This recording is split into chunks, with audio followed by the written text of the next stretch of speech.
Monsieur le bâtonnier,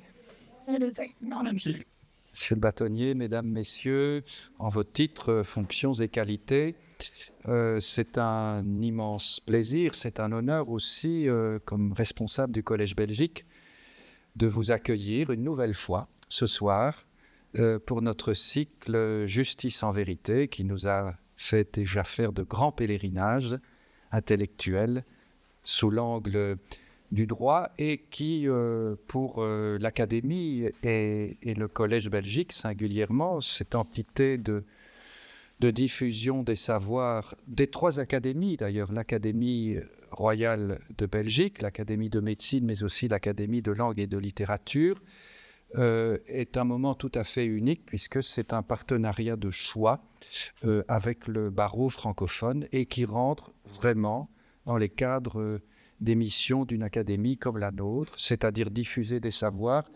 Et de plus en plus aujourd'hui, nous ajoutons des savoirs critiques, car les savoirs sont une chose, mais les savoirs critiques sont encore un pas supplémentaire dans les missions d'une académie. Et puis, deuxième mission aussi avec vous, avec le barreau, monsieur le bâtonnier, c'est cette idée d'une formation permanente qui fait que pour les femmes et les hommes qui travaillent au quotidien dans ces questions relatives au droit avec toutes les thématiques qui sont abordées, il puisse y avoir des lieux comme celui-ci, des lieux de ressourcement, des lieux de réflexion et où donc des problématiques contemporaines sont abordées dans un cadre dialogique marqué aussi par l'élégance de nos échanges. Alors, ce soir, nous clôturons en quelque sorte le cycle de ce premier semestre.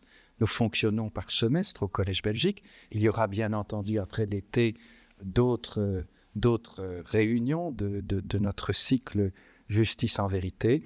Et donc ce soir, nous allons nous diriger vers l'été avec la présence de Maître Bartholomé Hussen et du vicaire général du diocèse de Liège, l'abbé de Beuquelard, qui nous font donc l'amitié, et je les en remercie vraiment au nom de notre académie, de nous avoir rejoints dans le cadre de ce cycle qui sera modéré, comme d'habitude, et j'ai envie de dire par monsieur le bâtonnier Boyle, qui fera encore ce soir, j'en suis convaincu, merveille, qui sera un mailloticien de première qualité pour que nos invités de ce soir puissent réfléchir ensemble. Et puis, bien entendu, nous vous donnerons la parole. Monsieur le bâtonnier, je pense que c'est aussi un moment particulier puisque c'est la dernière séance de ce cycle où vous allez parler en tant que bâtonnier. Et donc, j'en profite vraiment pour vous remercier, pour vous dire toute la gratitude de l'Académie envers le barreau, envers votre engagement et aussi le travail de tous les jours, le travail de préparation avec l'équipe du collège, et puis aussi Maître Augustin Daoud qui est là ce soir. Et monsieur le bâtonnier, je vous donne la parole sans tarder. Merci beaucoup.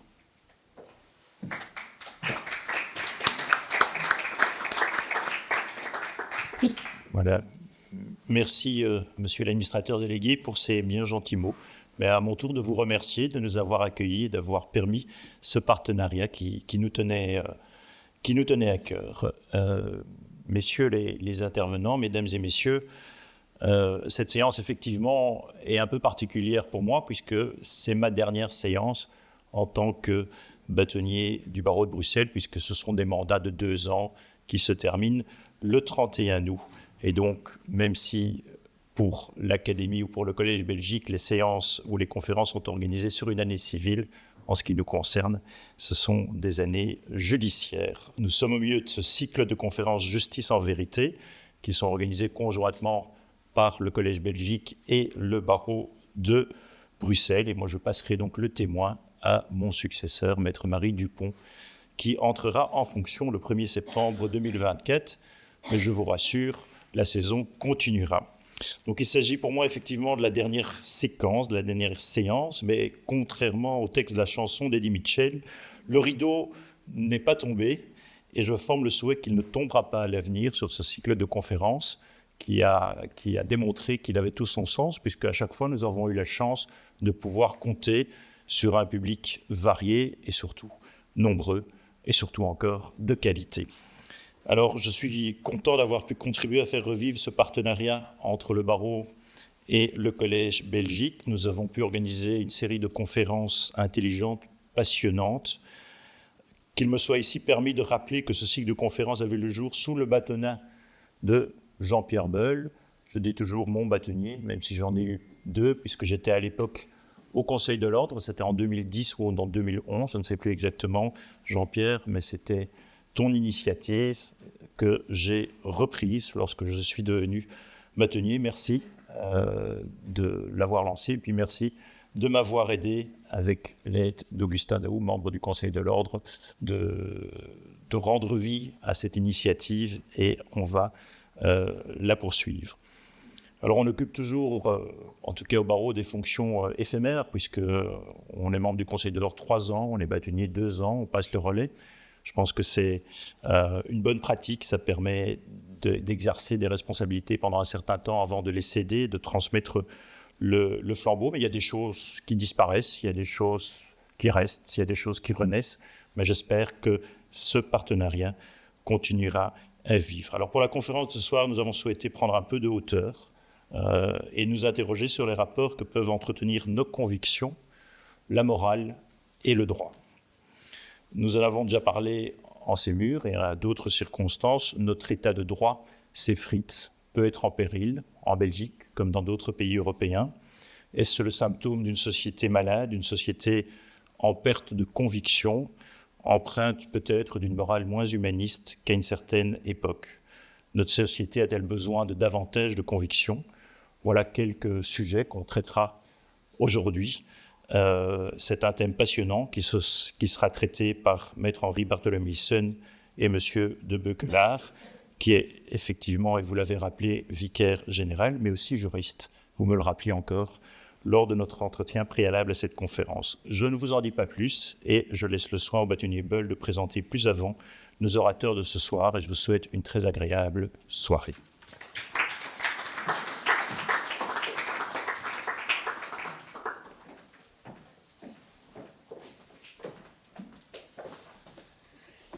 Monsieur l'administrateur délégué, monsieur le bâtonnier, merci de vos gentils mots d'accueil, et c'est avec une certaine émotion que je prends la parole ici, dans cette salle qui porte le nom de Christian de Duve, que j'ai eu l'honneur de connaître grâce au cycle de Justice en vérité, puisqu'effectivement on a créé ce cycle en 2010-2011. C'était lorsque Hervé Asquin était secrétaire perpétuel et ça m'a donné l'occasion de rencontrer et de connaître de très près Christian qui nous a quittés il y a une bonne dizaine d'années. Christian était un spécialiste sur la médecine et la biologie, mais aussi un grand humaniste. Il était probablement idéologiquement plus proche d'Éric que de Henri, mais c'était vraiment un grand monsieur et c'est un honneur de prendre la parole dans cette salle en son hommage aussi. Je remercie le Collège de Belgique et le barreau de Bruxelles, l'Ordre français en particulier, de l'organisation de ce Justice en vérité, qui a un thème particulier effectivement. Thème particulier, conviction. Alors le mot conviction est au pluriel, vous l'avez remarqué. Comme le cycle Justice en vérité, ce n'est pas une vérité au singulier, c'est une vérité au pluriel. Et il n'y a pas 2 points après conviction, il y a une virgule. Et puis il y a morale et droit. Si je devais essayer d'approcher une définition de ces concepts, je pense qu'on peut considérer que les convictions, c'est l'état d'esprit de quelqu'un, ou d'un peuple, ou d'un État, ou d'un état de droit, qui croit fermement à la vérité de ce qu'il pense, c'est sa vérité. Ce sont plus des certitudes que des doutes, plus des certitudes que les fragilités d'un homme, d'une femme ou d'un État. Ce sont au final nos valeurs personnelles, fondamentales, nos croyances, ici et maintenant, puisqu'elles peuvent varier. Conviction.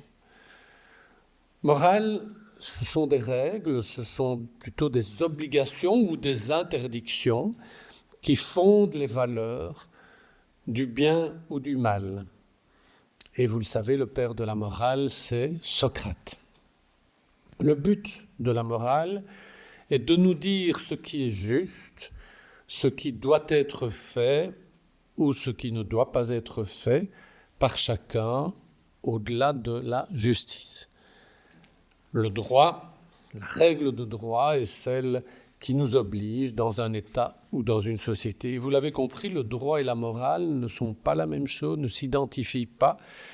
Elles sont différentes par leur source, par leur fondement, par le caractère obligatoire ou non. La morale nous oblige, mais n'oblige pas l'État et n'est pas sanctionnée par des sanctions de l'ordre du juridique.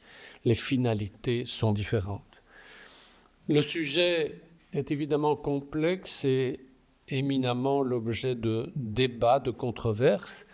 Pour en discuter, le barreau de Bruxelles a choisi arbitrairement 2 témoins de milieux et de philosophies différentes. Alors, je vous propose de travailler en 2 temps ou en 3 temps. Dans un premier temps, je vais essayer de présenter nos orateurs pour les recadrer, les resituer très librement. Dans un second temps, je vous propose d'aborder 4 thèmes ou 4 sujets en lien avec conviction, morale et droit. D'abord les fondements. Vous verrez que nos orateurs, débatteurs, ont sur ce sujet des fondements des opinions très différentes. Et on verra où ils se retrouvent. Deuxième sujet, c'est religieux et laïque ou religieux ou laïque. Troisième sujet, c'est la sécularisation de la société et les conséquences qui sont attachées à cela. Et alors que ce siècle devait être religieux ou pas, où est-ce qu'on en est aujourd'hui? Comment les jeunes ont une appréhension de tout cela et comment l'État est un peu espiègle, surtout en Belgique, à cet égard. Et dernier sujet, il faut bien parler de la vie humaine avec ces transitions et ces sujets éthiques. On ne peut pas aborder un sujet comme ça sans parler des sujets éthiques et sans refaire le monde, bien entendu. Henri Bartholomé Hussen est ancien président du CAL, le Centre d'action laïque, en 2014 jusqu'en 2020. Il est administration de la Fondation pour l'assistance morale aux détenus et il est administrateur de différentes fondations, dont celle Henri Lafontaine. Il est avocat au barreau de Bruxelles, au barreau de Nivelles. Il a été membre du Conseil de l'Ordre et il est surtout connu, et probablement c'est là qu'il est intervenu le plus souvent, en sa qualité de grand maître du Grand Orient de Belgique de 2005 à 2008. Il est président honoraire du musée de la franc-maçonnerie et très curieusement, il a une autre casquette. Il est membre de la commission de sanctions de la Banque nationale de Belgique. Il faudra quand même qu'un jour, il nous explique comment il est arrivé là à devoir juger des banquiers, des établissements de crédit. Henri Bartholomé Hussen est né dans une famille de tradition et d'origine catholique, mais très rapidement, il a suivi un enseignement laïque et il a été initié, nous dit-il, très jeune. Il n'avait pas 30 ans, il avait 26 ans. Il n'y a pas d'alternative à la laïcité, c'est elle ou la radicalité. Ça vous met tout de suite là où il s'est placé, dit-il à l'Écho en 2019. On a créé le Centre d'action laïque, nous dit-il, sur base de la volonté de construire une société progressiste basée sur les libertés, notamment, et il rejoint là, Éric, la liberté religieuse. L'impartialité, on va sans doute en parler à propos de l'État, a une exigence de plus sur la neutralité des pouvoirs, assumer à chacun la possibilité de développer ses propres convictions et de les défendre. Sans un principe de laïcité, l'écuménisme des religions les exclut les unes des autres. Il a des combats forts sur lesquels il fonde ses convictions, défense des migrants, égalité hommes-femmes, dépénalisation de l'avortement, les détenus, les toxicomanes, ce sont les filigranes de son action. Et vous verrez que dans ses convictions, il y a deux choses qui apparaissent de manière très présente, c'est l'émancipation et c'est la citoyenneté. Alors, il a déjà participé à plusieurs débats et il a participé à un débat dont plusieurs d'entre vous se souviennent, puisqu'il était passé à la télévision par morceaux avec le primat de Belgique, Gottfried Daniels. J'ai appris, Éric de Beukelaar, que vous étiez un peu à l'origine ou l'organisation de ce débat. Et ne vous êtes pas contenté de Gottfried Daniels, vous avez fait un autre débat avec l'évêque Guy Arpigny et l'islamologue Tariq Ramadan. Est-il venu le temps du mépris de l'état de droit? C'est un sujet sur lequel nous reviendrons dans un instant. Éric de Beukelaar, il est né dans la région anversoise et il habite ma ville natale, Liège. Il voulait embrasser une carrière diplomatique. Il a fait son droit à Anvers puis à l'UCL avec un complément en économie. Il a ressenti un appel intérieur à devenir prêtre et il a fait des études de philosophie, de théologie, de droit canon à Louvain-la-Neuve, à Liège, à Rome et à Münster. Blindé. Il a été ordonné prêtre à Liège en 1991, il y a travaillé, il est actuellement vicaire général et entre-temps, on se souvient tous de son rôle en tant que porte-parole des évêques de Belgique. Il est chroniqueur et vous le lisez régulièrement à la Libre Belgique chaque mois. Il est chroniqueur à la RTBF et il a un blog. Je vous recommande vraiment d'aller sur son blog. Vous tapez son nom, vous allez tomber sur toute une série de thèmes d'une grande actualité et qui est à jour. Ses avis comptent dans ce pays. C'est ce qu'on appelle un influenceur. C'est un important influenceur. Il avait d'ailleurs été pressenti à un moment donné la succession du cardinal, mais on avait sans doute trouvé qu'il était trop jeune, ce qui est une erreur. Il aurait été un excellent cardinal ou évêque. Ce que j'aime chez lui, avec Henri, c'est qu'il a une vision ouverte des débats. C'est sans doute un des meilleurs avocats du dialogue. C'est par lui que je vous propose de commencer ce débat et après avoir abordé les 4 thèmes, à la moitié de cette soirée, je vous propose de vous donner la parole pour aussi que vous réagissiez sur ce qui a été dit et sur d'autres thèmes. Sentez-vous très libre sur les sujets que nous allons aborder. Ma première question, Monsieur de Beukelaar, c'est sur quoi ou sur qui fondez-vous l'État de droit et les droits humains? Eh bien, merci pour la question, Monsieur le bâtonnier, cher Jean-Pierre. Et puis, je ne peux pas apprécier l'introduction où je retrouve le milieu du droit, c'est-à-dire on commence par définir, on aura d'autres définitions. Mais je suis toujours très, très fier et très heureux de dire que ma première formation, celle qui m'a le plus marqué, c'est le droit. Et ce que j'ai le plus appris avec mes études de droit, c'est d'essayer de parler en précisant ce dont on parle. Je pense que souvent, on se dispute parce qu'on met derrière les mots d'autres notions, d'autres émotions, et ceci n'aide pas. Alors, fondement de l'état de droit, fondement des droits humains,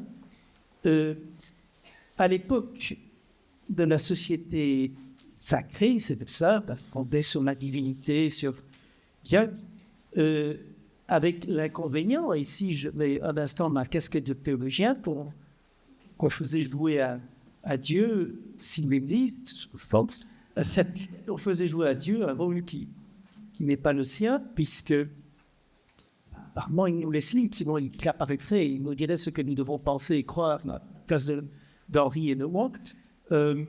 Et donc, avec les Lumières, avec l'arrivée d'Emmanuel Kant et d'autres philosophes, les fondements sont toujours à rechercher dans une base rationnelle. Sur quoi fond-on? Il faut trouver une base rationnelle. Et vous notez que la difficulté, je crois que c'est vraiment une des grandes difficultés des sociétés post-Aufklärung, post-Lumière, c'est que à la fois on se rend compte que, et on y viendra d'ailleurs, sauf si on veut revenir par émotion dans un retour vers le passé et des grandes certitudes, quelles qu'elles soient d'ailleurs. Mais d'un autre côté, on ne peut pas non plus baser l'état de droit sur le néant, sur le relativisme absolu, de dire le bien, le mal, tout ça c'est une question, ça se discute. Les constitutions d'Anderson, que Henri connaît bien mieux que moi, qui datent du XVIIIe siècle, qui sont un peu la constitution d'un écrite, ou plutôt écrite de la franc-maçonnerie, disent qu'un franc-maçon ne peut pas être un athée stupide ou un libertin irrévérencieux. Ça ne parle pas d'être athée ou pas athée, ça veut dire, si vous êtes nihiliste, si vous ne croyez en rien, en aucune valeur, comment allez-vous fonder l'état de droit? Comment allez-vous fonder les droits humains si tout n'est que question de point de vue? Et donc, où va-t-on trouver le fondement? Le fondement, personnellement, j'aime bien de le trouver du côté du concept de justice. La justice, pour moi, est l'équivalent dans le monde pratique, le monde de l'action, de ce qu'est la justesse dans le monde théorique des sciences. 2 plus 2 est 5, c'est pas juste. 2 plus 2 est 4, même si les juristes en général sont de mauvais mathématiciens, on comprend tous, c'est juste. La justice dans le monde de l'action, c'est ce qui est ajusté. Mais alors, la justice, et là, chacun discutera, mais c'est comme ça que moi, personnellement, je vois les choses. La justice, évidemment, elle prend une connotation différente, une coloration différente, selon l'endroit où on se trouve, selon la logique. Selon la logique du lieu où on discute. C'est-à-dire que la première forme de justice, c'est celle des rapports économiques humains. Le pain, aujourd'hui, je ne sais pas, 4 euros, le pain ne se vend pas à la tête du client. Le boulanger qui vend son pain à 4 euros, s'il est face à Bill Gates ou je ne sais quel multimilliardaire, une veuve qui n'a pas de papier en Belgique et qui a 5 enfants à nourrir, le pain coûte également 4 euros. C'est juste. C'est la justice dans l'ordre des échanges économiques. La difficulté, évidemment, c'est que si ils avaient un tout petit peu le sens humain, le sens moral, vous vous dites, si une pauvre veuve qui a des enfants à sa charge n'arrive même plus à acheter du pain, vous dites, c'est pas juste. Mais là, on est dans autre chose. On n'est plus dans le sens de la justice économique, c'est juste, c'est le prix du pain. On est dans le sens moral. Si on a un peu de sens moral, ce n'est pas juste qu'un être humain n'a pas de quoi nourrir ses enfants. Et on le sait tous, j'espère. Mais alors, où est la médiation entre la loi économique et la justice économique et la justice morale? Là, on entre dans le monde de la justice politique dont découle l'état de droit et le droit en général. C'est-à-dire que qu'est-ce qu'on va faire? Les citoyens d'une communauté humaine vont voter pour avoir des représentants qui vont se trouver dans un lieu où on parle, qu'on appelle un parlement, et là, elle va décider, selon les préférences politiques, de se dire comment allons-nous prélever une part de la richesse collective pour pouvoir la redistribuer et redonner des droits différents à chacun, de permettre que le multimilliardaire paye des impôts et qu'on puisse permettre à cette femme de nourrir ses enfants. Donc, c'est ce qu'on appelle la justice distributive, la justice qui redistribue. Et là, quelque part, ce domaine, j'ai pris un exemple très simple, sur nos besoins les plus basiques, mais de dire quels sont nos droits à chacun en fonction de nos situations, là, on entre dans la logique de l'état de droit et des droits humains. Ils se fondent à la fois sur la réalité économique. Si on n'a rien à distribuer, on n'a rien à partager. Dans un État, on le voit en Afrique, dans certains pays, quand c'est le chaos complet, il n'y a plus de droit réel non plus, parce qu'il n'y a plus rien qui fonctionne. Et d'un autre côté, il fonctionne sur un certain sens moral de se dire qu'il y a quand même quelque chose à redistribuer, parce que tout être humain mérite au moins d'être sujet des droits qui se défendent. Et là, et ce sera la suite du débat, et je m'arrête ici, là où aujourd'hui, évidemment, on sent bien, et là je crois que tant Henri que moi, nous serons assez d'accord, et en cela on représente peut-être l'ancien monde face à un monde nouveau qui fait très peur, c'est qu'on se rend compte qu'aujourd'hui, cet état des choses, on peut dire d'accord, avoir des déviances, est en train d'être battu en brèche, d'une part, par ce qu'on appelle la post-vérité, la vérité alternative. J'arrange la réalité selon ce que j'ai envie qu'elle soit et non pas par rapport à ce qu'elle impose à moi, et une forme aussi d'émotion qui peut être utilisée. Les émotions peuvent être très belles, mais si elles sont utilisées pour faire ressurgir ce qu'on a de plus noir, et où chacun alors va... C'est la défense, c'est moi contre les autres, cette espèce de populisme, quelle que soit son origine, les uns contre les autres, qui fait que quelque part, elle dénie à tout être humain cette qualité d'être de sujet de droit, parce qu'on est dans une espèce de retour archaïque au clan, moi contre les autres. Et là, évidemment, l'état de droit est également en danger. Je voudrais rebondir sur ce que vous venez de dire pour Henri. Quelle est la relation que vous faites entre la règle morale ou les règles morales et l'état de droit, d'une part, et d'autre part, la philosophie morale et les droits humains et la démocratie, d'autre part? Oui. Voilà.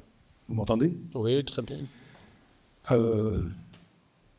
Je dois commencer, pour clarifier, pour permettre de répondre à cette question, par effectivement faire ce travail que vous avez entamé, à savoir un travail de définition. Parce que s'agissant de ces concepts de morale, de conviction, de droit, il y a beaucoup de confusion. La confusion, évidemment, est source de problématiques, comme vient d'être dit, source d'incompréhension et parfois même le flot, comme dirait Régis Debray, nourrit les loups. Donc, reprenons, si vous voulez, les trois termes du débat. Les convictions. Les convictions, je dois être un petit peu plus précis parce que, par conviction, j'ai entendu dire qu'il s'agissait notamment des croyances. Je pense, moi, que la conviction, en tout cas, c'est dans ce sens-là que je vais utiliser le terme, les convictions, ce sont des certitudes qui sont basées à la fois sur une rationalité et sur des éléments probants. C'est d'ailleurs la définition qu'en donnerait le petit Hobbes. Et c'est une des définitions que je partage. Pourquoi est-ce que j'insiste sur cette définition-là des convictions? Pour éviter la confusion. Parce que le deuxième terme concerne la morale. Et la morale, traditionnellement, trouve trois fondements. Il y a le fondement religieux, c'est ce qu'on appelle la morale religieuse. Donc, elle est d'inspiration divine. Elle est très intéressante parce que durant de nombreuses années, lorsque Dieu était unique, et qu'il y avait place pour une certaine forme d'œcuménisme, on pouvait trouver là un fondement à réputation universelle, donc légitime en termes de droit. Aujourd'hui, c'est moins le cas. C'est moins le cas, pourquoi? Parce que grâce à la laïcité, la spiritualité a pénétré l'espace public, les spiritualités peuvent se confronter, peuvent se partager, sans s'éliminer. Il n'y a pas de société plus spirituelle que la nôtre. Il y a en Belgique plus d'églises que d'écoles, plus de temples de la foi que du savoir, plus d'églises que de maisons communales, c'est dire que plus d'églises et de mosquées et de synagogues que de maisons communales. Au fond, la laïcité apporte cette liberté religieuse indispensable à une paix sociale et surtout le débat. C'est à la fois un avantage pour les religions et un inconvénient. C'est un avantage parce qu'elles peuvent s'exprimer librement, elles peuvent faire preuve même de prosélytisme. Rien ne les empêche de s'exprimer publiquement. C'est un acquis, c'est un véritable acquis. Mais c'est un inconvénient parce que dès l'instant où elles sont multiples, bien les dieux uniques ont tous leur place. Et vous perdez ce critère fondateur, ce critère de référence qui permet de crédibiliser, de légitimiser une morale plutôt qu'une autre. Et vous verrez que par la suite, ça a beaucoup d'importance. D'autre part, le deuxième type de fondement moral, ce que l'on retient généralement, traditionnellement, c'est la morale qui est philosophiquement fondée. Alors, évidemment, elle a toute ma sympathie, cette morale-là. Elle est basée sur une rationalité, non pas sur une foi, non pas sur une lumière surnaturelle, mais sur une lumière naturelle, qui a l'avantage, lumière naturelle, d'être basée sur la raison, c'est-à-dire la seule valeur qui est mon estime peut être vraiment, sans aucune discussion possible, universelle. La raison est universelle.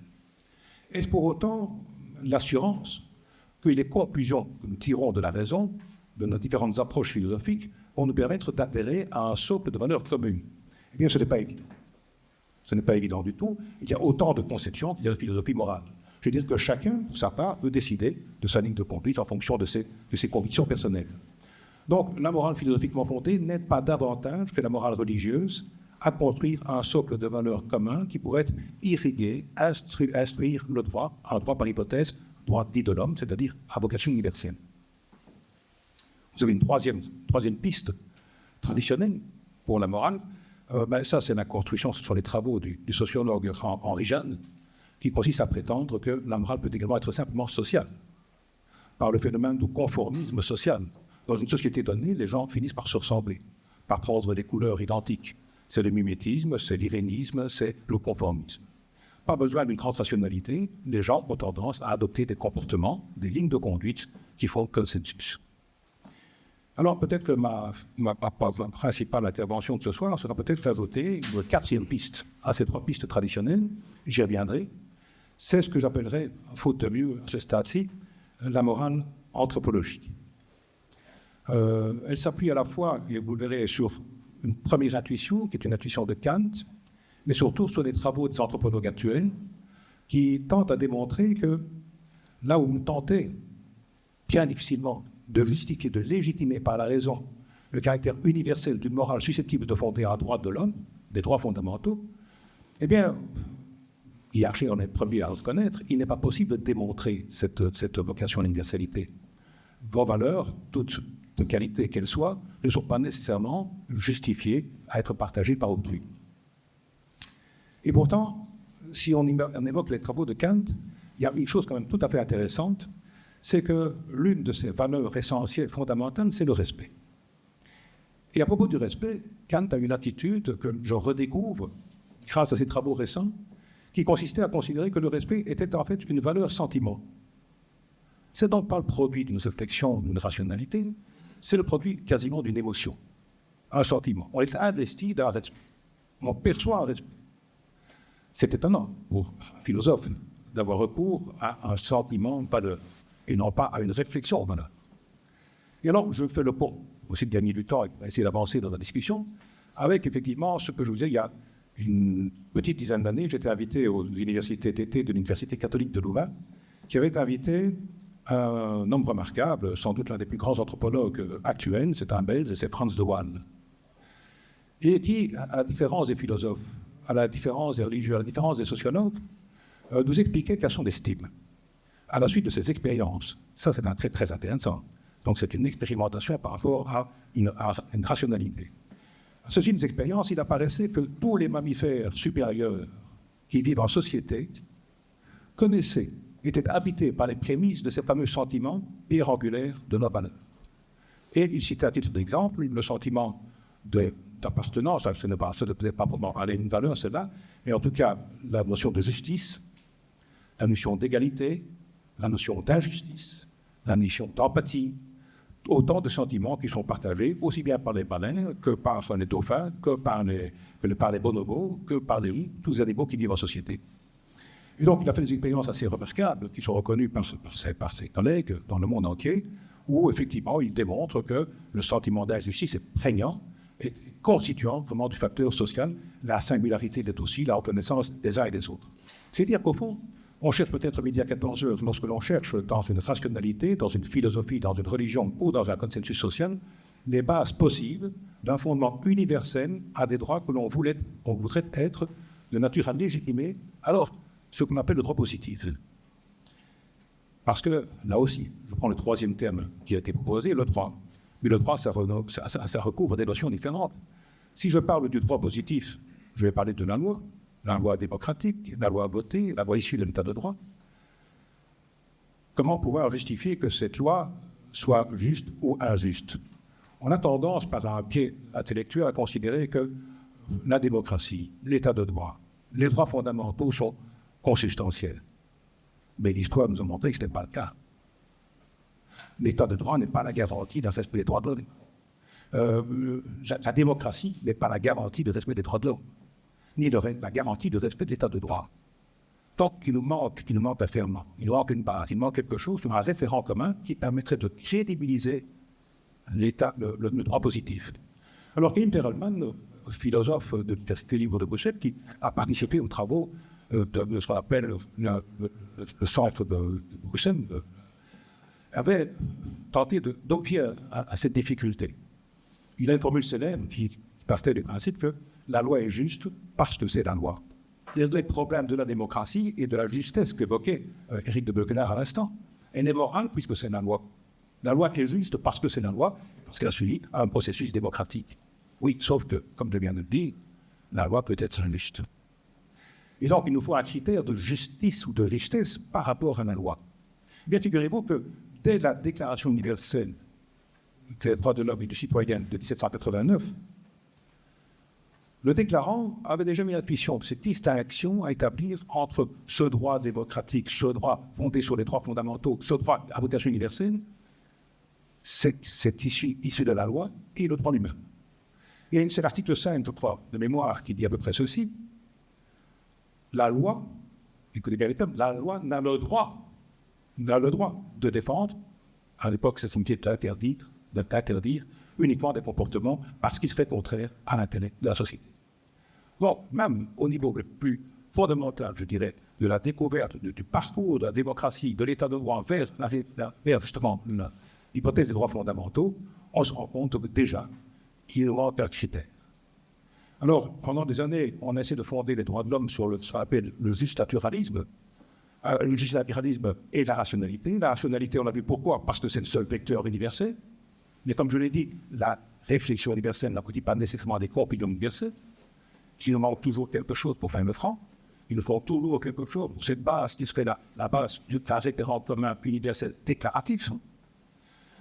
Et donc, on a invoqué le juste naturalisme comme étant le droit qui participait à la nature humaine. Eh bien, c'est une intuition qui n'est pas inintéressante et qu'on va colorier aujourd'hui peut-être avec l'expérience de nos anthropologues, puisqu'effectivement, derrière la nature humaine, il y aurait tout simplement un phénomène d'évolution de vie qui nous vient des mammifères supérieurs à l'époque actuelle et qui fait qu'effectivement, par nature, l'espèce humaine est capable d'éprouver des sentiments à portée de valeur.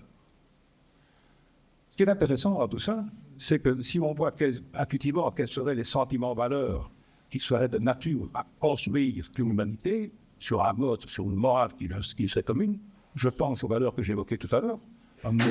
On aime le respect, la dignité, l'égalité, la justice, que sais-je encore. On a dans le même temps constaté l'existence de ce qu'on pourrait appeler des émotions, mais qui ne sont plus des émotions valeurs. C'est ce que, en d'autres termes, le philosophe Camus appelait les passions tristes, et qui ont effectivement permis à l'humanité également de se développer. La jalousie, la haine, la vengeance.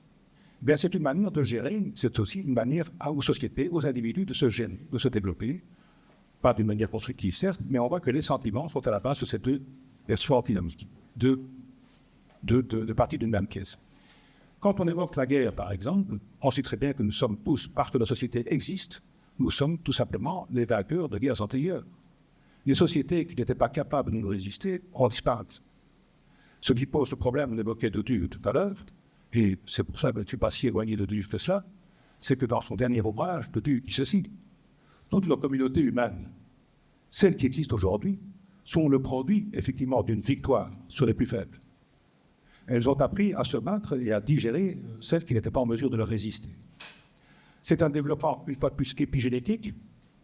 On retourne à l'anthropologie. Ici, ce développement épigénétique devait en rester au stade actuel, à l'heure où le monde devient une grande communauté, eh bien, on risque fort d'assister, compte des moyens technologiques actuels, à la disparition de notre monde. Et de d'une, se conclure qu'il est indispensable, impérieux, d'assister à une nouvelle révolution épigénétique qui fera que demain, effectivement, l'humanité pourra se percevoir comme une communauté unique. Donc voilà, pour dresser un petit tableau de base, en tout cas pour des modalités tout à l'heure, mais voilà comme première approche, si vous voulez, ce que je voulais dire par rapport du triptyque qui nous est proposé.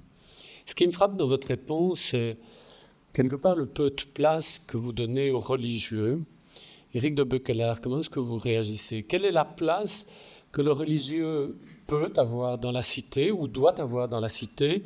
Est-ce que l'État doit financer les religieux, les prêtres, les curés? Est-ce que l'État doit financer l'entretien des églises, la construction des églises? Est-ce que les religieuses qui portent le voile peuvent occuper des fonctions publiques? Est-ce qu'un religieux peut porter un signe distinctif, comme une croix sur son clergymène, lorsqu'il occupe une fonction publique? Est-ce qu'on doit légiférer sur le blasphème, par exemple? Voilà une série de thèmes par rapport à la place du religieux ou de la religion dans la cité. Oui, donc, merci de me poser cette question. La place de la religion, et je vais aller plus loin, des grandes spiritualités, c'est-à-dire de cette intériorité qu'on se construit, est celle qui justement permet, pour reprendre ce que Henri disait, si une série de valeurs viennent et sont communes aux grands mammifères, on voit bien que plus le cerveau se développe, plus aussi il peut être dévoyé.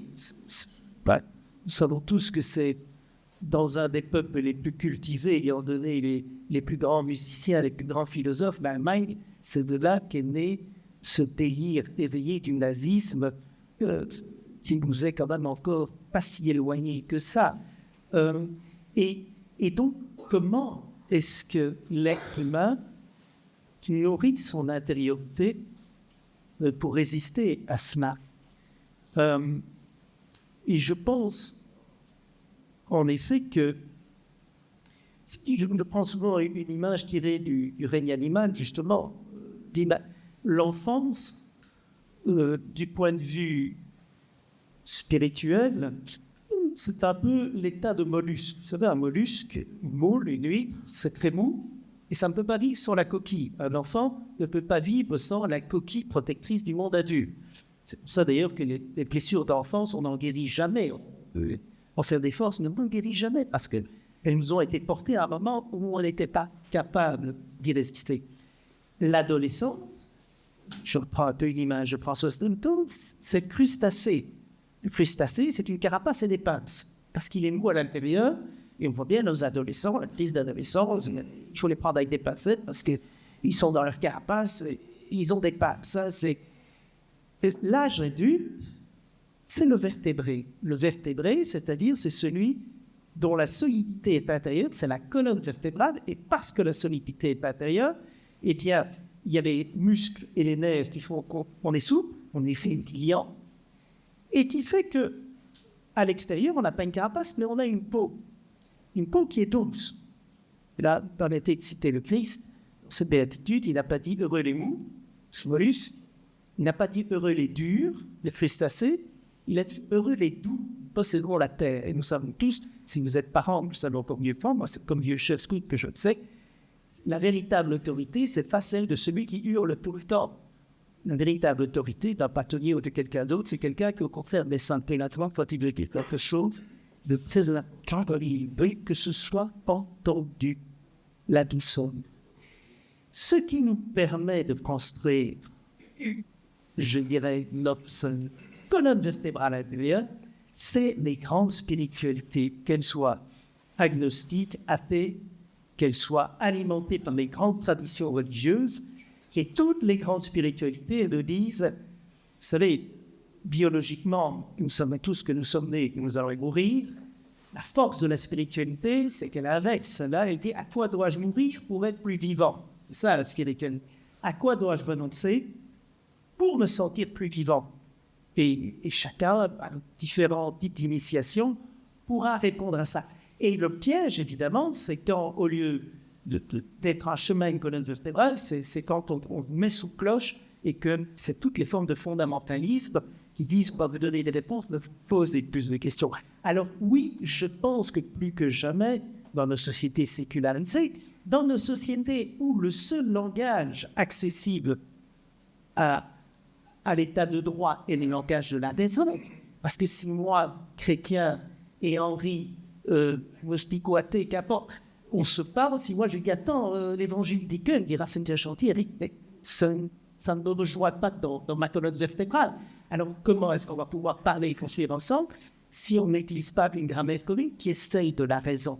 Mais cette grammaire commune doit être alimentée par ce qui fait la colonne vertébrale. Parce que je crois que la plus grande religion actuellement dans notre petit pays, ce n'est pas la franc-maçonnerie, ce n'est pas l'islam. La plus grande religion, c'est le capitalisme, la société de consommation dans laquelle nous sommes tous. Les nouvelles cathédrales, ce sont les centres commerciaux. Le nouveau marketing, c'est la publicité. Les nouvelles fêtes d'obligation, c'est Black Friday et les soldes. Et on est tous un peu là-dedans. La seule chose, c'est que cette société de consommation, de par sa logique, elle veut faire de nous des petits consommateurs dociles. C'est pas parce que quelques méchants capitalistes veulent le faire, c'est sa logique. Et donc, quelque part, spirituellement, elle veut que nous redevenions des mollusques, des enfants, c'est-à-dire que nous suivions les injonctions. La mode est au vert, acheter du vert. La mode est avoir une voiture plus ou un smartphone plus. Et ensuite, et on se rend tous compte que c'est pas ça qui va nous combler, mais on est tous là-dedans. Il se fait que si à un moment donné, vous vous révoltez contre ça, c'est pas ça, mais que vous n'avez pas une colonne vertébrale qui va vous permettre de résister, qu'elle soit des ateliers maçonniques, des grandes spiritualités religieuses ou autres, si vous n'avez pas ça, eh bien, du mollusque, vous allez redevenir un crustacé. C'est comme ça que le fondamentalisme. Comment se fait-il qu'aujourd'hui, en 2024, il y ait tant de fondamentalisme politique contre religieux? Parce que je pense qu'il y a trop peu de colonnes vertébrales de spiritualité. Et donc, le point sur lequel je me rejoins, Henri, ça, mais je ne vais pas être d'accord, surtout que je crois que le langage de l'état de droit, c'est la raison. Le point sur lequel je ne serais peut-être pas d'accord avec lui, c'est quand on dit toutes les religions, c'est de l'ordre du privé. Non, ce n'est pas du privé. Toutes nos identités spirituelles font partie du débat public et on voit des chapitres dans l'état public. Et donc, est-ce que des ministres du culte peuvent être financés? Pourquoi pas? On peut arranger les choses autrement. Mais s'ils n'ont plus de quoi gagner leur vie, ils iront peut-être se vendre aux plus offrants, et ce n'est pas comme ça qu'on a la plus grande garantie de spectacle. Quant aux bâtiments du culte, je rappelle que depuis la Révolution française, ils sont tous domaine public. Donc si moi, l'État public veut les reprendre et les entretenir, grand bien le fasse, mais je crois que ça nous prend encore plus cher. Donc, mais moi, je ne suis pas... C'est un débat. Il ne faut jamais oublier qu'une fabrique d'église, c'est public. Les communes, c'est public, et puis 98% des églises appartiennent à l'un ou à l'autre, donc c'est du domaine public. Mais par contre, ça c'est plus important, je pense, oui, que les grandes religions, les grandes spiritualités, les grandes tendances vont au chapitre dans le débat public, et il ne va pas toujours être d'accord, et ils ne sont pas toujours d'accord. C'est ça qui est probablement la colonne vertébrale qui permet de tenir un monde. Merci Henri. Dans la colonne vertébrale, dans la force de vos convictions, est-ce que vous avez la revendication que la Belgique soit un État laïque? Est-ce que vous êtes partisan qu'on modifie la Constitution, qu'on porte le combat à l'Europe, qu'on modifie le traité de l'Union européenne pour que nous soyons un État laïque, voire qu'on inscrive dans nos textes fondamentaux l'impartialité de l'État ou l'indépendance? Est-ce que cette modification est susceptible d'améliorer le vivre ensemble? Mais je vais répondre en rebondissant sur ce qui a été dit précédemment. Les colonnes vertébrales, oui. La question n'est pas là. La question est de savoir de quoi est-elle constituée. Si sa source est exclusivement transcendantale, elle n'est pas en soi, en tout cas, une garantie d'universalité. C'est ça que nous dit. maintenant que les religions aient parfaitement leur place, non seulement dans le domaine privé, mais également dans le domaine public, c'est par là que j'avais commencé. On n'a jamais donné autant de place aux religions dans le domaine public. Et c'est une victoire, non pas des religions, c'est une victoire de la laïcité. Alors, moi, je veux bien qu'on parle de sécularisation, mais de nouveau, il faut utiliser les mots et leur donner du sens. Qu'est-ce que c'est que la sécularisation? Ben, c'est l'équilibre des institutions. C'est la fameuse formule qui a satisfait en son temps Hervé Asquin, à tort selon moi, enfin, il le sait, il pourrait être présent, lorsqu'il dit ben, pourquoi demander à la Belgique d'inscrire le concept de laïcité dans la Constitution puisqu'il s'agit d'un pays laïque. Pourquoi serait-ce un pays laïque? Oui, parce que depuis l'unionisme, on a assuré, on a fondé la séparation de l'Église et de l'État. Oui, mais les amis, l'unionisme, c'est la plus grande hypocrisie que l'on puisse imaginer. Lorsque les catholiques sont revenus avec une formule pareille, la séparation de l'Église et de l'État, c'était la garantie pour eux que l'État ne s'occupe pas des affaires de l'Église. Quant aux libéraux, c'était la garantie pour les libéraux que l'Église ne s'occupe plus des affaires de l'État, ou qu'on dit que l'on mette fin au cléricalisme. Donc ce n'est pas une véritable progression. C'est en fait la stabilisation du produit de 200 ans de combat pour la tolérance, qui commence avec Locke, à la suite des guerres de religion, et qui a pour objet effectivement d'assurer ce qu'on appelle au départ la tolérance étroite, c'est-à-dire le droit pour chacun d'avoir une religion ou le droit d'en changer. Le droit d'avoir une religion ou le droit d'en changer, c'est exactement ça. Par la suite, nous pensons que la tolérance va s'agrandir, va s'élargir, notamment lorsque la tolérance de Locke va arriver entre les mains de Voltaire sur le continent et par rapport au monde chrétien. Et on va parler de tolérance au sens élargi, c'est-à-dire que nul n'est tenu d'avoir une religion plutôt qu'une autre, nul n'est tenu de n'en avoir aucune, et nul n'est tenu, troisième point, d'en avoir une plutôt qu'aucune. Donc on va ouvrir le débat, je dirais, aux athées. Et quand on dit nul n'est tenu, ça veut dire qu'on a obtenu pour le citoyen une liberté.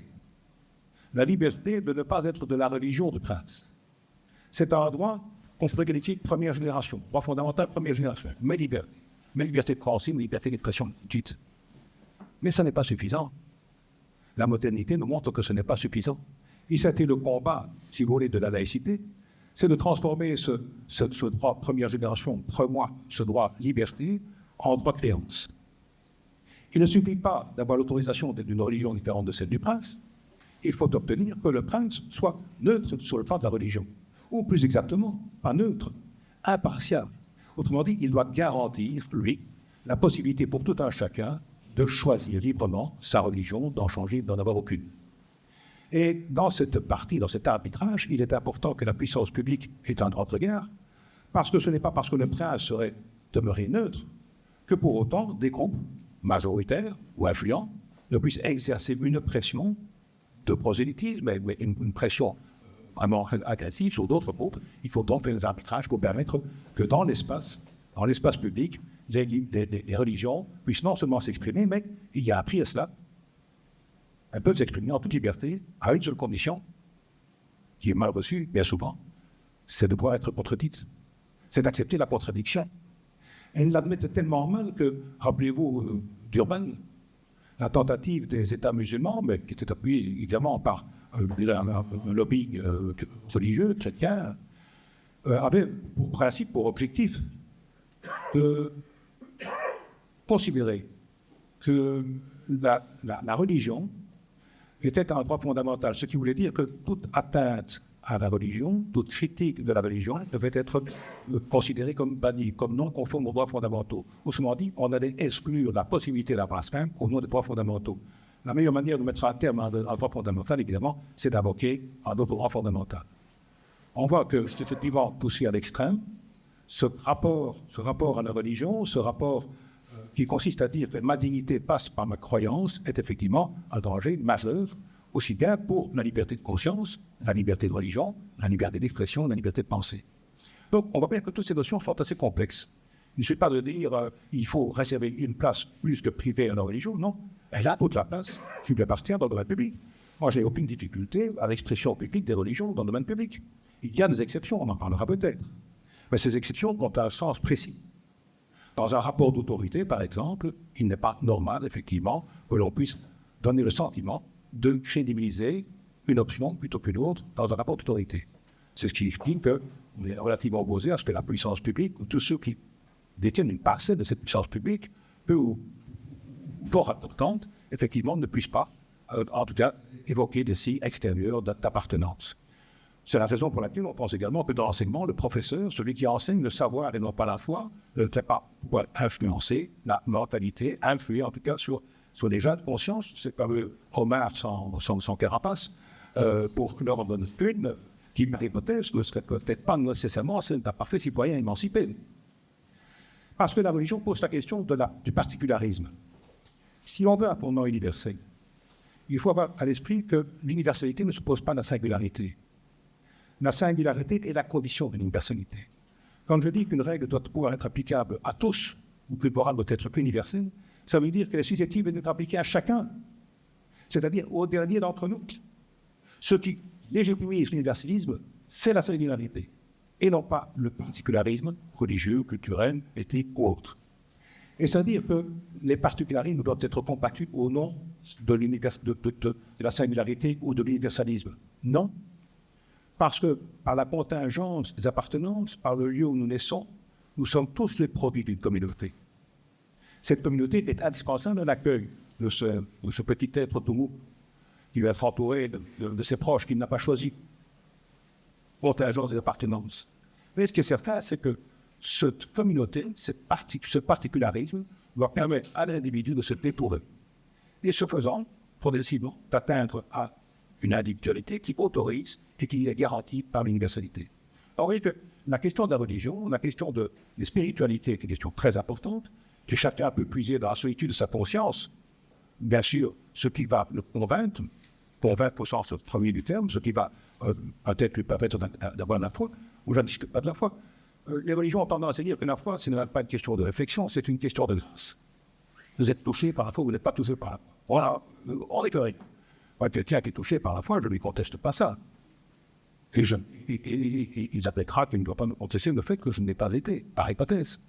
Mais il ne meurt pas moins, ce ne peut pas être un somme d'appréhension commun.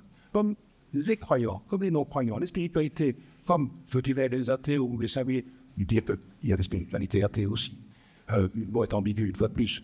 Mais la philosophie, la foi, tous ces éléments qui sont de nature à fonder une morale doivent pouvoir faire l'objet du débat, de la contradiction, dans un état de droit. Et alors, attention, cette notion d'état de droit dont on parle depuis tout à l'heure, vous semble dire que c'est l'état dans lequel on applique le droit. Mais ce n'est pas ça l'état de droit. L'état de droit, c'est un état où le pouvoir accepte de soumettre à sa propre règle. Ni plus ni moins. Quand on me dit que les gens ne respectent plus l'état de droit, ça ne veut strictement rien dire. Ce n'est pas parce qu'ils violent la loi qu'il n'y a pas de droit pénal. Donc, l'état de droit, entendons bien, une fois de plus, utilisant les termes à bon escient, l'état de droit, c'est quoi? C'est l'application de cette vieille recette latine qui dit « patere legem quam ipse ficisti », c'est-à-dire je suis soumis, le père de la loi est soumis à la loi. C'est ce que va la démocratie, mais ça n'est pas la garantie de la démocratie. Démocratie, état de droit, droits fondamentaux sont trois concepts différents qu'il faut tenter de marier par une référence si possible commune, et c'est toute la difficulté. Ni la religion, ni les options philosophiques aussi généreuses soient-elles, ni une morale sociale n'est aujourd'hui susceptible de démontrer l'universalité d'une morale qui doit nécessairement imbiber les droits valeurs. Pas le droit possible, les droits valeurs, c'était les droits fondamentaux, les droits à la liberté, les droits à la liberté d'expression et ainsi de suite. On voit bien qu'il y a une similitude entre le droit et la valeur. Là, le droit est moral pour le monde. Et ce n'est pas parce qu'on nous apprend à l'université que le juge doit se dégager de la loi morale au moment où il applique la loi. La loi, pour autant, peut se permettre d'être immoral. Donc, vous voyez que cette morale que l'on chasse d'un côté, lorsque le juge prend son jugement, il ne peut pas commencer à faire de la moraline, il ne peut pas commencer à vous dire vous avez mal agi. Il ne peut pas utiliser l'impératif en disant tu ne tueras point, tu ne voleras point. Non, le juge dit tu as volé, ça fait 50 prisons. Voilà. C'est un tarif, c'est un mode. Dans l'application de la loi, pas de moraline. Dans la conception de la loi, nous sommes astreints, surtout à l'heure de la globalisation, à nous assurer d'une inception universaliste du droit. Et alors, je voudrais peut-être d'abord, le gros problème aujourd'hui de l'état de droit, qu'est-ce qui en règle la dynamique? C'est que la base même de l'état de droit, la base même de la démocratie, a été fondée sur la question de souveraineté nationale. Or, la souveraineté des États s'étiole. Aujourd'hui, elle s'étiole.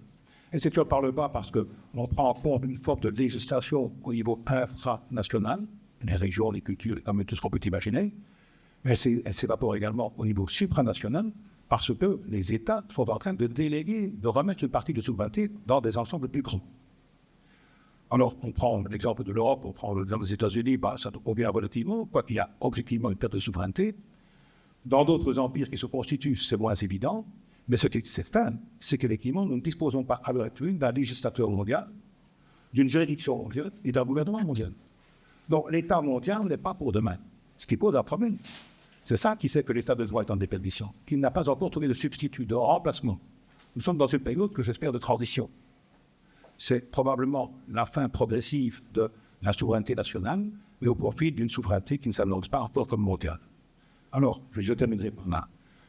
Les philosophes actuels, les philosophes de l'école de Bruxelles, et je pense en particulier à Friedman, considèrent qu'aujourd'hui, il est revenu de s'intéresser, de se pencher sur ce concept de droit global, puisque ces droits nationaux semblent incapables d'assurer un concept juridique à l'échelle de l'humanité. La technologie s'y oppose. On peut très bien changer d'état et de législation en fonction de l'endroit à partir duquel on fonctionne sur Internet ou que c'est encore. Les ONG ont des règles qui leur sont spécifiques, qui sont transnationales. Les multinationales, elles-mêmes, ont des règles. Vous évoquez, Eric, le prix du pain, la manière dont on gère le pétrole et que c'est encore.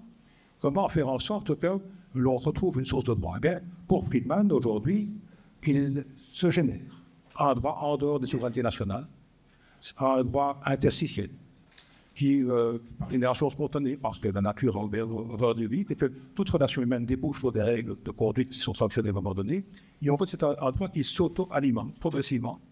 Je ne suis pas sûr, effectivement, que ce droit-là pourra un jour trouver un fondement commun, mais aujourd'hui, la seule sanction possible pour ce droit global, c'est le tribunal de l'opinion publique. Et je reviens de nouveau à ma case départ, l'opinion publique, l'émancipation du citoyen. Lui donner la capacité de suivre son propre entendement, lui donner la capacité de débattre. Lorsque la place du Parlement, des parlements, des espaces publics ne disparaissent, c'est le choc, c'est non plus le choc des idées, c'est le choc des personnes, c'est le choc des arts. Voilà un petit peu la perspective dans laquelle nous pouvons nous inscrire. Conviction morale et droit, ce qui me frappe à ce stade-ci du débat, on a parlé des fondements, on a parlé laïcité, religiosité, et cette question s'adresse aux deux intervenants. C'est est-ce qu'il n'y a plus de contentieux aujourd'hui entre la religion et la laïcité ou la maçonnerie? Est-ce que du côté des religieux, on n'excommunie plus les francs-maçons? Est-ce que du côté des francs-maçons, on ne crie plus à bas la calotte ou non au dogme? Est-ce qu'on est dans une période molle, le crustacé molle? Je vais d'abord répondre que je crois en la dynamique du respect et de l'attention. J'ai bien entendu ce que Henri vient de dire. Il a dit, mais les religions doivent pouvoir être critiquées. Je suis bien d'accord avec lui. Elles doivent pouvoir être contestées. Je suis bien d'accord avec lui. Et je vais juste dire, et la laïcité institutionnalisée aussi. Parce que nous ne sommes que des êtres humains et le retour du refoulé existe. Et ceux qui me connaissent savent que je le dis parfois.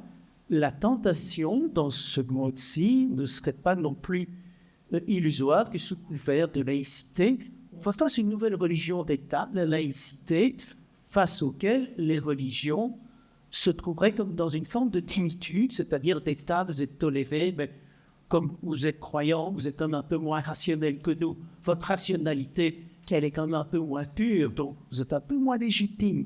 Et ça, je le contesterai jusqu'à mon dernier souffle, parce que si moi qui écoute n'importe quelle personne, et j'en suis très honoré, je me suis régulièrement en tenue blanche dans des loges maçonniques, quand un nom maçon reçu chez les maçons, c'est parce que je pense que le dialogue est important. Mais évidemment, si quelqu'un m'écoute en disant oui, comme on écouterait le représentant d'une sous-culture qu'on va écouter par intérêt anthropologique, sans prendre au sérieux sa parole, parce que comme croit en Dieu, de toute façon, on sait bien que tout ce qui raconte est quand même un peu moins légitime. Je dis, là, il n'y a pas moyen de former une société.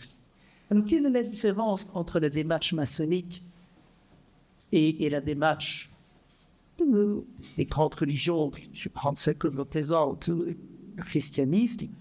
Moi, je donne souvent deux images. Il y a les images, vous en rendez compte. Vous avez au pied de la basilique de Buckelberg, et je pense que ce n'est pas un hasard, une œuvre qui pour moi est l'archétype de la démarche maçonnique. C'est le sculpteur. On voit un sculpteur qui est en train de s'auto-sculpter. D'ailleurs, dit que c'était un maçon qui l'avait fait. Je ne pensais pas à hasard qu'elle se trouve à côté de cette énorme église. Je crois que la démarche maçonnique, c'est de travailler à son temple intérieur. J'avais achevé, c'est s'auto-sculpter. Ce qui est une très belle démarche. La démarche chrétienne, quand je dois la décrire, je prends l'image du Panthéon. Alors, si vous avez déjà été à Rome, vous connaissez cette église, c'est une grande coupole, mais constant, pour les centrer la mur, vous avez des pleux dans le Panthéon. À l'intérieur, et donc, la démarche chrétienne, de fait, c'est une démarche qui fait droit aux émotions, qui fait droit à l'intelligence, qui fait droit à la science, qui n'a peut-être pas toujours fait de manière aussi pure, mais en tout cas aujourd'hui, si on est de bonne foi, ça ne peut pas être contesté, mais qui laisse à son sommet une ouverture vers ce qu'on appelle le mystère. Le mystère, c'est ce qui est de l'ordre de l'infini et que nos concepts ne peuvent pas saisir, et ce qui peut nous éclairer. Donc c'est en même temps l'accueil de quelque chose qui nous dépasse et qui nous éclaire. En cela, les deux démarches sont différentes. Est-ce qu'elles sont incompatibles? Pas forcément.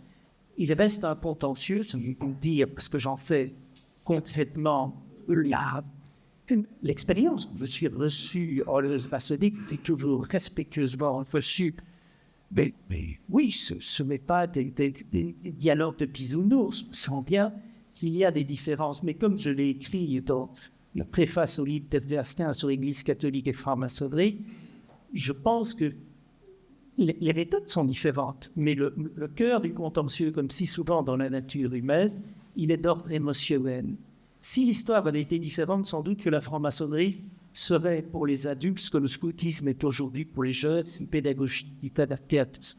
Il se fait que, contrairement au monde anglo-saxon, ça s'est vécu très différemment, mais dans le monde catholique, très vite, et c'est quand même les catholiques qui ont tiré les premiers, c'est le pape qui est le premier à condamner. Enfin, les retours se sont faits aussi sous la Troisième République et d'autres. Très vite, toute une série de contentieux sont faits. Ce qui fait que, de fait, les relations sont chargées d'un contentieux. Et dire le contraire, ce n'est pas être réaliste. Mais ceci étant dit, nous sommes, et c'est pour ça aussi que j'aime bien fréquenter les loges maçonniques, même si on n'est pas toujours d'accord, nous sommes partie prenante de plein de domaines que nous portons en commun. Et je nous dis, quelque part, mais nous épuisons. On peut continuer à se disputer, et c'est bien, parce que c'est ça, moi j'ai pas un peu de tension pour faire avancer les débats, et il faut qu'il y ait des gens en question, mais n'épuisons pas toutes nos énergies dans le combat dont Camillo Peppa, parce que je crains que nous représentions un monde ancien, on est encore d'accord sur une série de valeurs, et regardez un des pays les plus sécularisés d'Europe, les Pays-Bas, regardez ce qui est en train d'advenir. Bon, je ne veux pas juger, mais un gouvernement c'est un parti de droite dure avec des partis représentant des groupes d'agriculteurs et tout ça.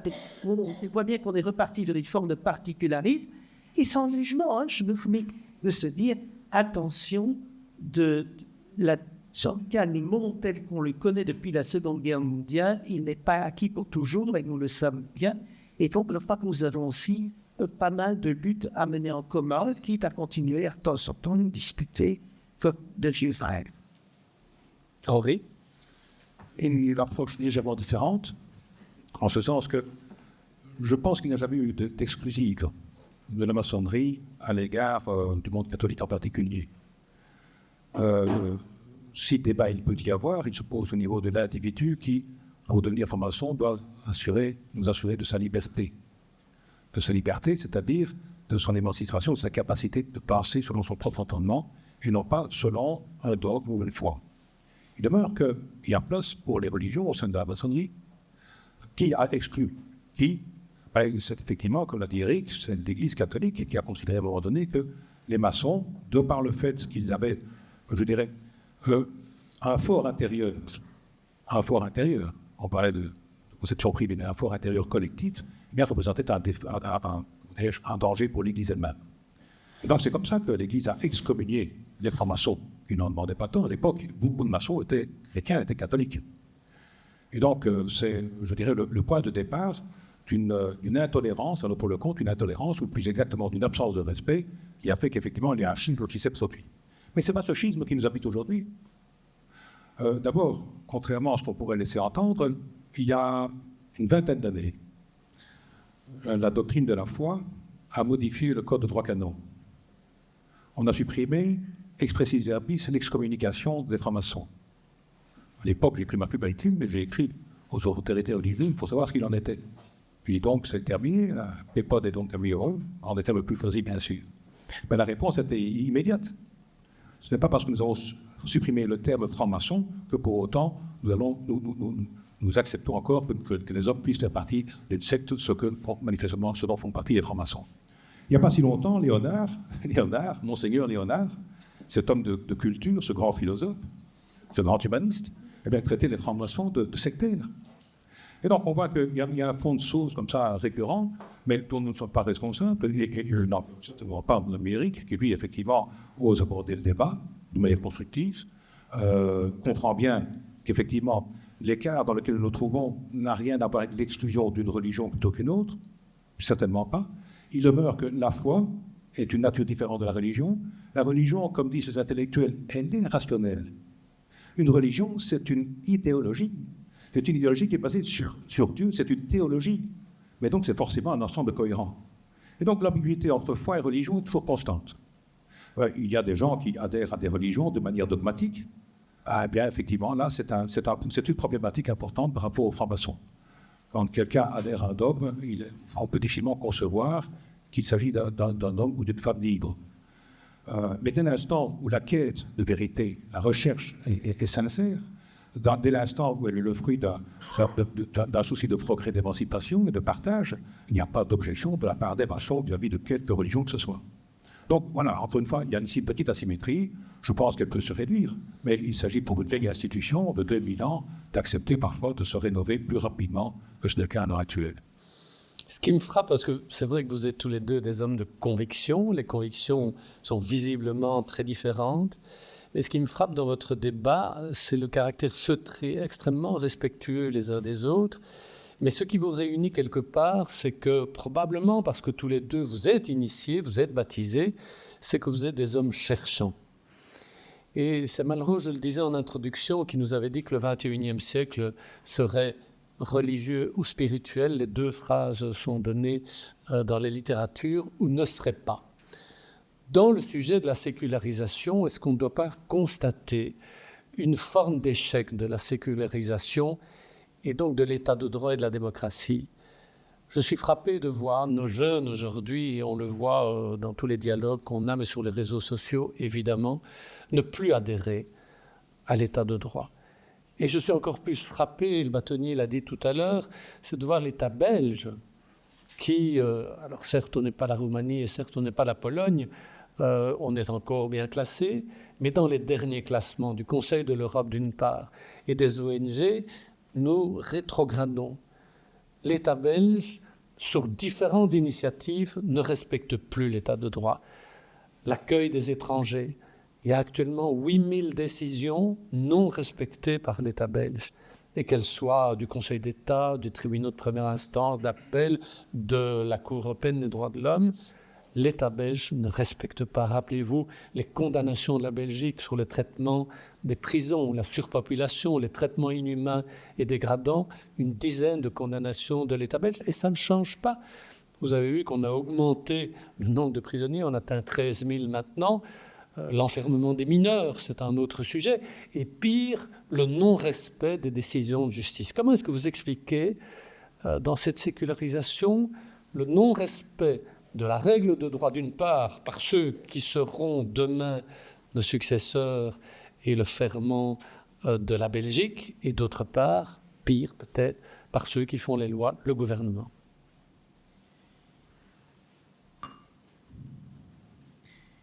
Je pense avoir déjà donné une part de mon interprétation par rapport à cela.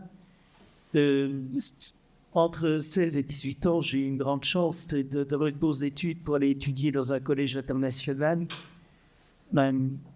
où des garçons et des filles, pas du tout un collège religieux, c'est une institution créée par un pédagogue juif allemand qui avait fui le nazisme, et une institution où des garçons et des filles du monde entier vont passer leurs 2 dernières années d'humanité.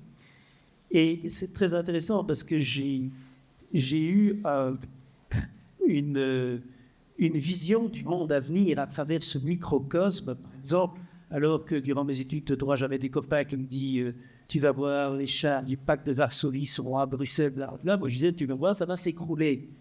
Pas parce que je suis un génie, mais parce que j'ai vécu, on était 4 garçons dans une chambre, un des 4 c'était en droit, et je me rendais compte que tous ceux qui venaient du bloc de l'Est ne croyaient plus du tout dans le système marxiste tel qu'il était. Et je me dis, ça ne va pas pouvoir tenir, ce truc-là.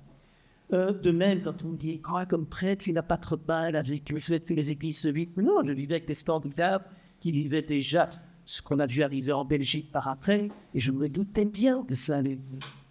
La seule chose que personne dans ces collèges n'a vu venir, c'est, pourtant ça a commencé quand j'étais au collège avec la révolution iranienne, c'est le retour de la théocratie, le retour du populisme d'extrême droite, voire d'autres formes. Ça, personne ne voyait venir cela. Qu'est-ce qui explique ce retour, quelque part, des comportements très archaïques? Je pense, une première chose, nous ne sommes plus dans une génération... Enfin, je vais dire les choses autrement. La constitution non écrite, le pacte non écrit qui a porté l'Europe et a porté le monde atlantique dans 30-40 ans, c'est ne plus jamais ça. L'expérience de la Seconde Guerre mondiale, plus particulièrement de la Shoah, tout ce que cette espèce de délire et des crimes qu'il a engendrés, je pense que ça a constitué le socle de ce qui a permis qu'on respecte l'état de droit parce qu'on ne voulait plus jamais ça. Nous sommes dans une génération qui n'a plus connu ça, et les générations à venir le connaissent encore moins, si ce n'est par les livres, elles ne l'ont pas vécu.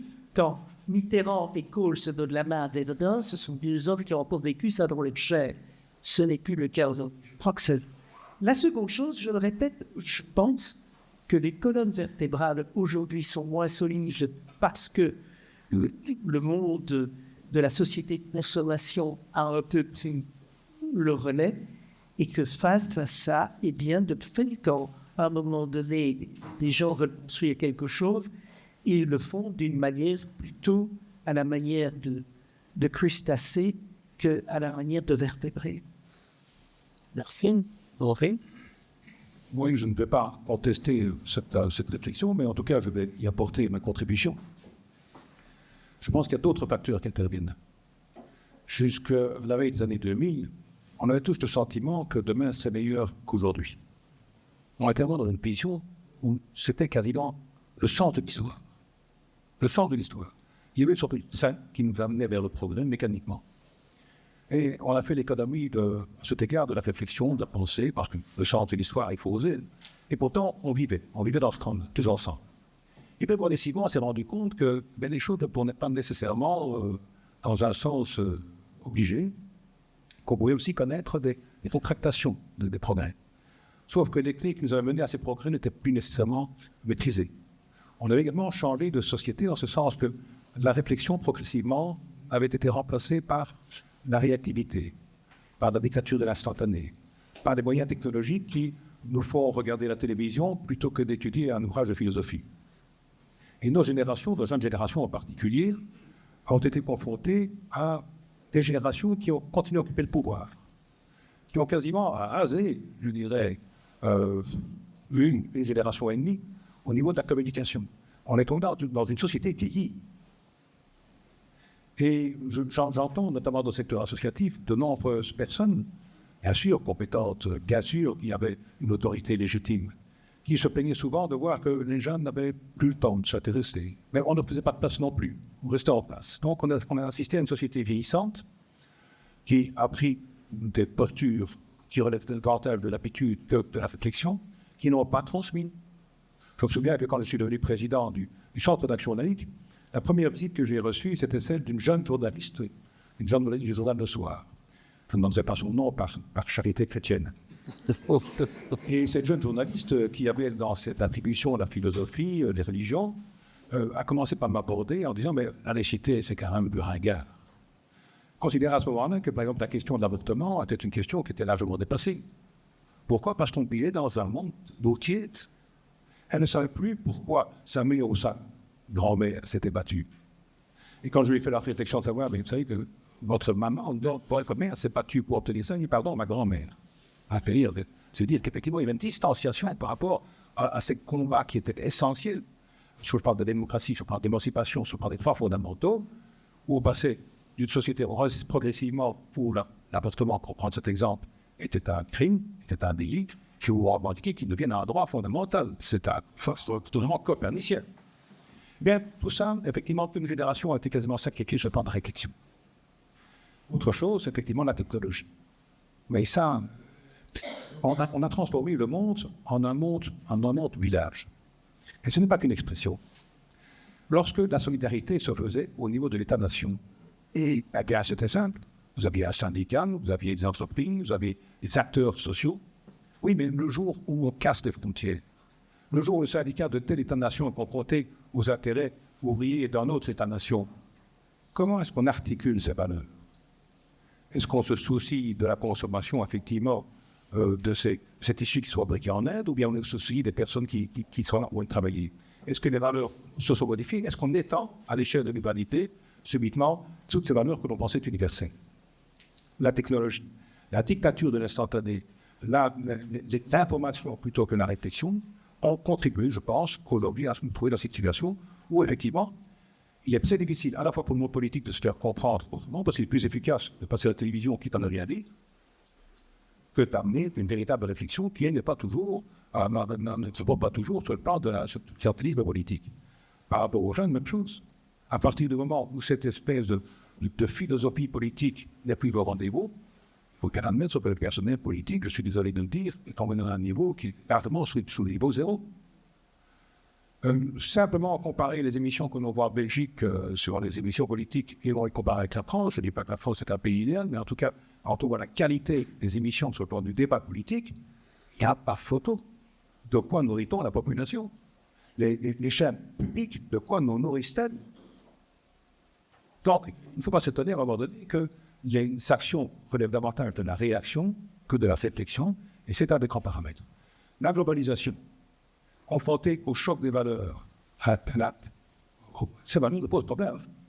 Parce que si on veut du jour au lendemain avoir une relation égalitaire à l'échelle de haute, puisque ces valeurs seraient par hypothèse universelle, ben ça veut dire que non, pas un certain retour en arrière à faire. Cette prise en considération, elle est quasiment impossible, irréalisable économiquement parlant. Alors oui, il est toujours bon d'avoir des valeurs quand on a les moyens de les financer, mais non, quand il n'y a pas de gâteau à partager, que fait-on? Donc là, ce sont un certain nombre de paramètres qui font qu'effectivement la globalisation, la suppression de l'État-nation comme source de droit, comme source de droit moral, comme source de droits fondamentaux, comme source de droits de valeurs, c'est étonnant.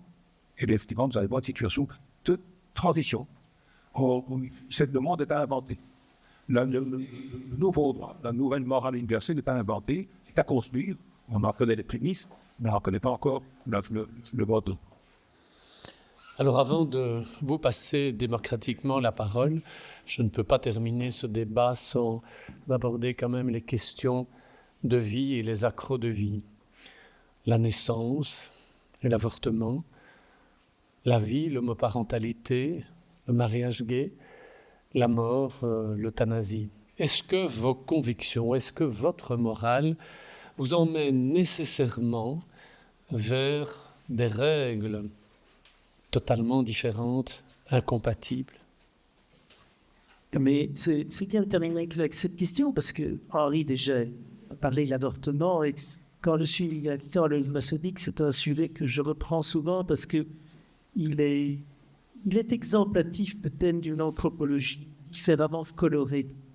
Et je dis souvent, l'avortement, je ne pense pas que sur la gestion de l'événement soit tellement éloigné que ça. Je ne connais aucun pro-avortement qui dit que l'avortement est un truc super et sympathique.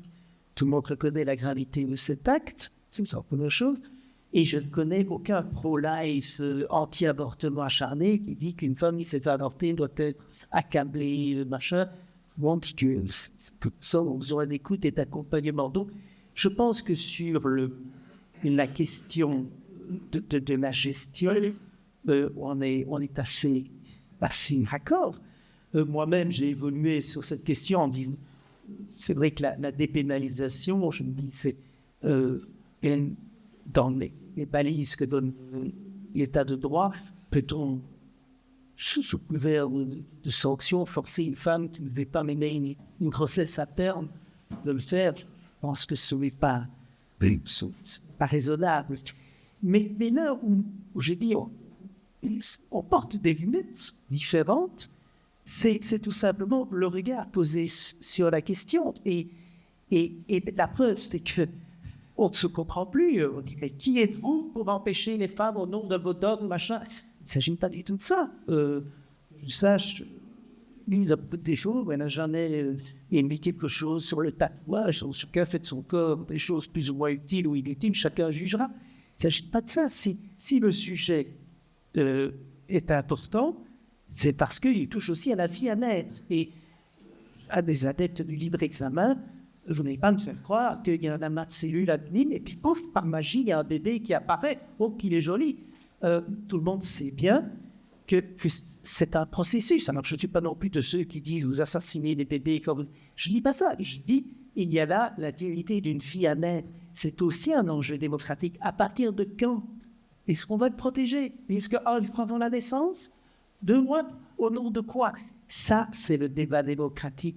Et donc, plutôt que parce que ça me met même en colère d'être poussé dans un coin. Je veux être photographe, machin, religieux. Ça, remettons-le. La question, c'est le débat démocratique. À partir de quand est-ce que la vie à naître est protégée par l'état de droit? Et là, on peut discuter de ne pas être d'accord et discutant. La seconde question, c'est la fin de vie. C'était différent, parce que ça peut être le choix.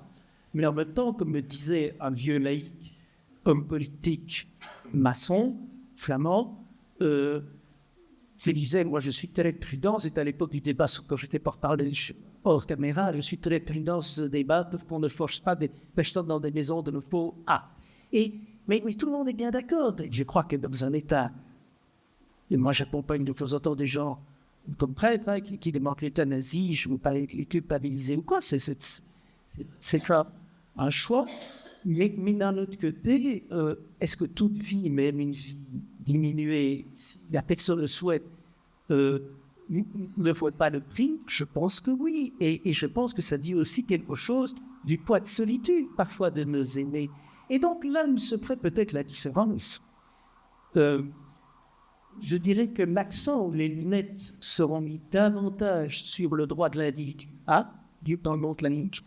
Dans le monde chrétien que je représente, c'est plutôt la personne, c'est-à-dire l'être de relation à la vie à naître, relation à la vie qui se termine, et donc l'attention morale ou l'attention de conviction, et ça colorie le droit évidemment, sera davantage mis sur cette relation de responsabilité aussi vers l'autre qui est plus faible, qui est plus fragile. C'est là-dessus que je pense que nous avons des distinctions, et que j'assume, et que je souhaite. C'est bien une chose que je demande aux laïcs qui sont ici, ne balayez pas ce débat sur le droit. Parce qu'à un moment donné, alors, pourquoi pas d'avortement jusqu'à un jour avant la naissance? C'est parfois fait. Au nom de quoi?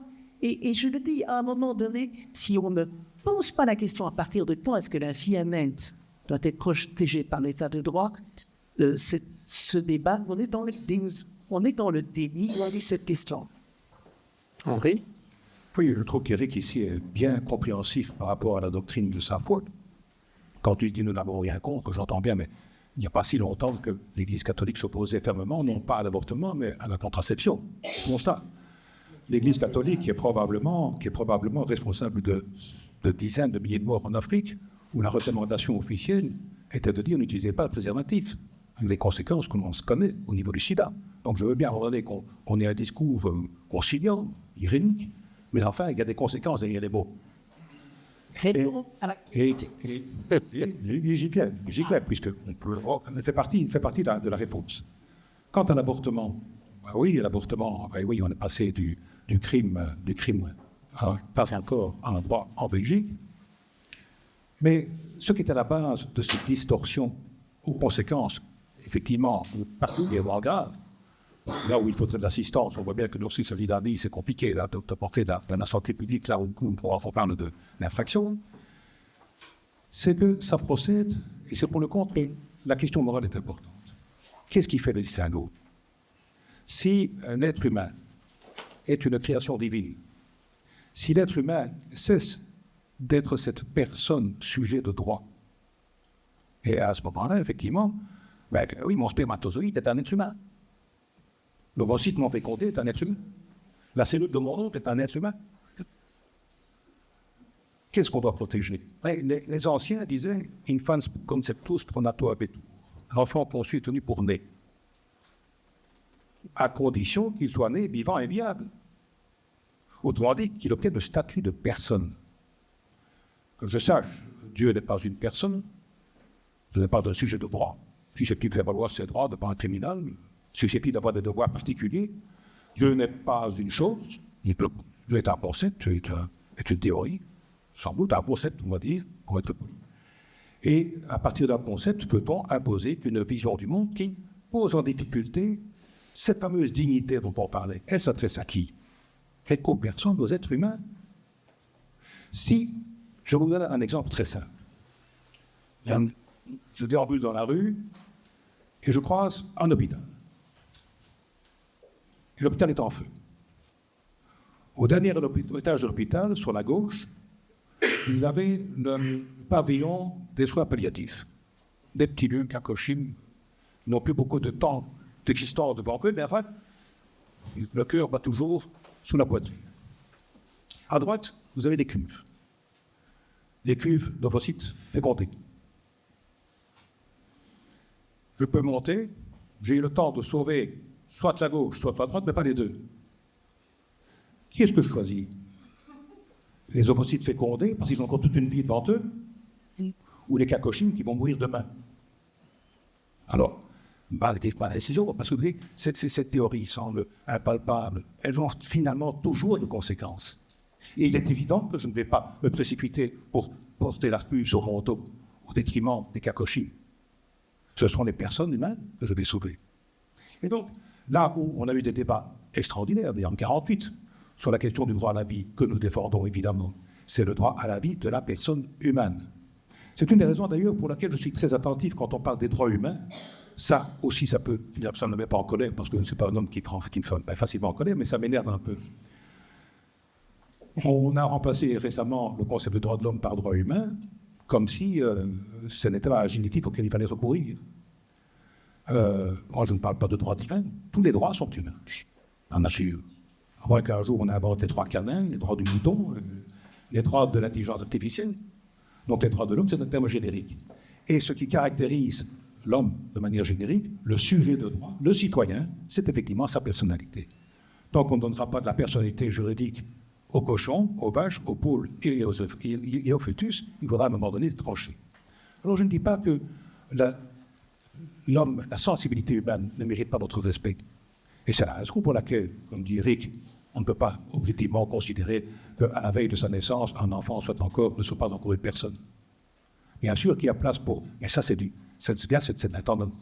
la manière dont on va appliquer le principe. Mais ne perdons pas de vue le principe. Donc tout le monde est favorable, bien sûr, à la vie. À la vie, surtout quand il y a un arbitrage, elle doit être défendue dans le chef des personnes, des sujets de droit, et non pas dans le chef, effectivement, d'un amas de cellules, quel que soit son degré d'évolution. Pour la fin de vie, c'est de nouveau, la question de l'euthanasie, c'est une question de vie, c'est pas une question de mort. Si effectivement on reconnaît une certaine autonomie de la personne, une certaine dignité de la personne, le seul cas où on peut s'interroger, où on peut se substituer à sa conscience, c'est dans l'hypothèse d'une incapacité. Et on sait très bien qu'effectivement, que ce soit dans le jeune âge ou dans le vieil âge, effectivement, les hommes et les femmes qui en principe disposent de la plénitude de leur capacité peuvent la perdre de par le vieillissement, de par la sénilité. Là, ce sont des cas particuliers à la main ou qui ne peuvent pas constituer un principe général.